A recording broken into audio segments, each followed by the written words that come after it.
Estimats veïns i veïnes de Castelló, queden poques hores per acabar 2022. Un any intens, ple de records, més bons o menys.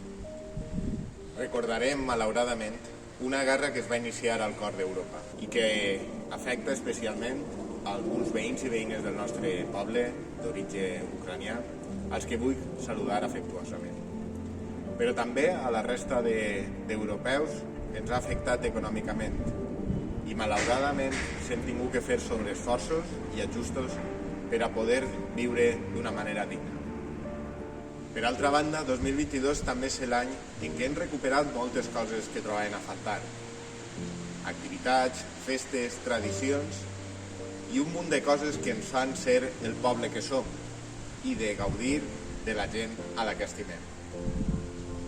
Hem tornat a omplir els carrers amb un fum de coses que vull agrair la participació de tots vosaltres, especialment d'aquelles associacions, aquelles persones que ho han fet possible.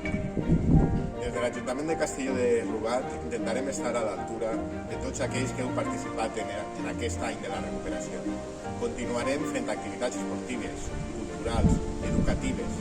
Continuarem fent del nostre poble un poble sostenible.